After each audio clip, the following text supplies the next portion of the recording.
નમસ્કાર, હું જયંતિભાઈ પટેલ પત્રકાર તરીકે એક આજે વાત કરવા રહી ગયો છું. જે ચૌધરી સમાજની જે ઘટના બની છે અને જ્યારે બાપુને પૂછપરછ કરવામાં આવી અને જે આપણું ધાર્મિક સ્થાન છે એ સ્થાનના આપણા જે ત્યાં જાગીરના મઠ ઉપર જે બાપુ રહે છે, બાપુને વાત કરી તો બાપુ અત્યારે એવો જવાબ આપી રહ્યા છે કે બાપુ એવું કહે છે કે બાપુ કહે છે કે અમને ખબર નથી. બાપુ, કેમ તમને ખબર નથી? આ વિડીયોના માધ્યમથી મારે તમને જણાવવું છે, કેમ તમને ખબર નથી? તમારા મંદિર ઉપર આવું થાય છે, શું તમને કોઈ ધ્યાન જ નથી? કાલે કોઈ બીજું કામ કરશે, શું તમને ધ્યાન જ નહીં હોય? બાપુ તો કંઈક ના કંઈક કેવી વાત કરી રહ્યા છે. બાપુ જયારે સામે બેસીને વ્યક્તિને માફી મગાવી રહ્યા છે, વિડીયો ફસ્ટા કરી રહ્યું છે અને બાપુ કહી રહ્યા છે કે મેં તને પહેલા કીધું તું કે તું ક્યાંક ના ક્યાંક ફસાઈ જઈશ. બાપુ, આ તમારા શબ્દો છે અને વિડીયોના માધ્યમથી તમે બોલી રહ્યા છો અને તમે ઉપરથી જણાવી રહ્યા છો. શું તમે અમને ડફોળ બનાવવા નીકળ્યા છો? જે બધા લોકોનું એક આસ્થાનું કેન્દ્ર છે, જ્યાં લોકોને તમે માફી મગાવો છો. તમે આજે માફી મગાવો છો, કાલે તો કંઈક તમે નવું કરશો, મને એવું દેખાઈ રહ્યું છે ક્યાંક.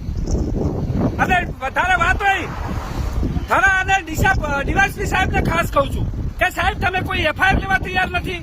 તમે લોકો એમ કહો છો કે સમાધાન કરી નાખો અને સંઘવી સાહેબ મોટી મોટી વાતો કરીને ફાંકા મારે છે કે ભાઈ કાયદામાં રહેશો તો ફાયદામાં રહેશો. તો સાહેબ, તમારું કામ અમારી સમાજને જે નેચું કલાયને જે કલંક રૂપી જે વાત કરી છે એની એફઆઈઆર લેવાનું કામ છે સાહેબ, અને તમારે જે એને સાચો ન્યાય આપવાનું કામ કરવાનું છે સાહેબ.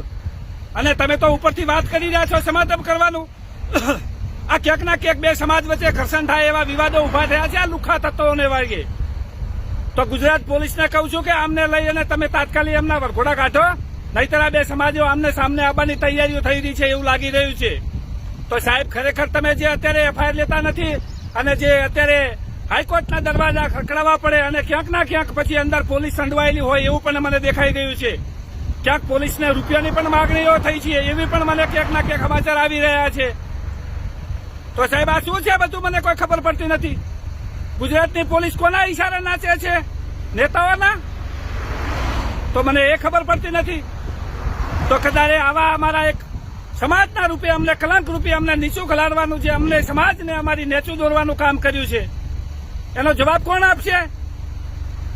એટલે મહેરબાની કરીને આનો 24 કલાકનો જવાબ આપું છું. 24 કલાકમાં આ લુખ્ખા તત્વોને જો કદાચ પોલીસને વરઘોડાની તૈયારી નહીં કરે ને તો કદાચ આવનારા સમયમાં કદાચ આપણો જે મઠ છે તો ત્યાં પણ કદાચ અમારે સમાજને ભેળો થઈને ત્યાં પણ ધરણા કરવા પડશે ને ઉપવાસ ઉપર ઉતરવું પડશે ને તો અમે પણ તૈયાર છીએ. અને આ બાબતમાં અમે મરવા તૈયાર છીએ અને સજા ભોગવવા પણ તૈયાર છીએ. પણ સજાનો કારણ તમને જણાવું સાહેબ, જેટલા કાયદા તમે ભણેલા છો ને એટલા કાયદા અમે પણ ક્યાંક ના ક્યાંક ભણ્યા હશું. અમે અભણતો છ નહીં, કોઈ તબેલામથી તો અમે ઘાસ વાંચતા તો અહીંયા આવ્યા નથી. પણ સાહેબ, તમે ગુજરાત પોલીસને એક કહું છું કે મહેરબાની કરીને સાચો ન્યાય કોકને અપાવો. તમે એફઆઈઆર લેતા નથી એટલે કેટલા હદે વાત છે યારી. અમારી સમાજનું શું આ લુખ્ખા તત્વોને તમે ક્યાં સુધી હાવરશો? લુખ્ખા તત્વોને ક્યાં સુધી તમે હાચવશો? મને એ ખબર પડતી નથી તમારી. એટલે મારે વધારે તો કહેવું નથી. કદાચ 24 કલાકમાં હારી ઉગ્ર ના બને એના માટે મહેરબાની કરીને બે હાથ જોડીને પોલીસને વાત કરું છું અને આપણા ગુજરાતના હર સંઘવી સાહેબને વાત કરું છું કે સાહેબ, આનો તાત્કાલિક તમે નિર્ણય લો. આવા લુખ્ખા તત્વોને તમે અટકાયત કરો. આવા લુખ્ખા તો આપણા બનાસકાંઠામાં બહુ ભર્યા છે સાહેબ.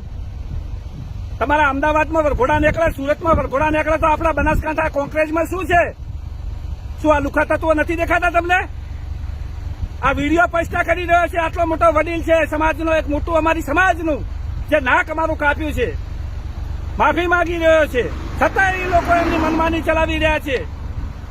એટલે સાહેબ, ડીવાયએસપી સાહેબને ખાસ નમ્ર વિનંતી, એક પત્રકાર તરીકે ડીવાયએસપી સાહેબને કહેવા માંગુ છું કે સાહેબ, તાત્કાલિક આની એક્શન લેજો.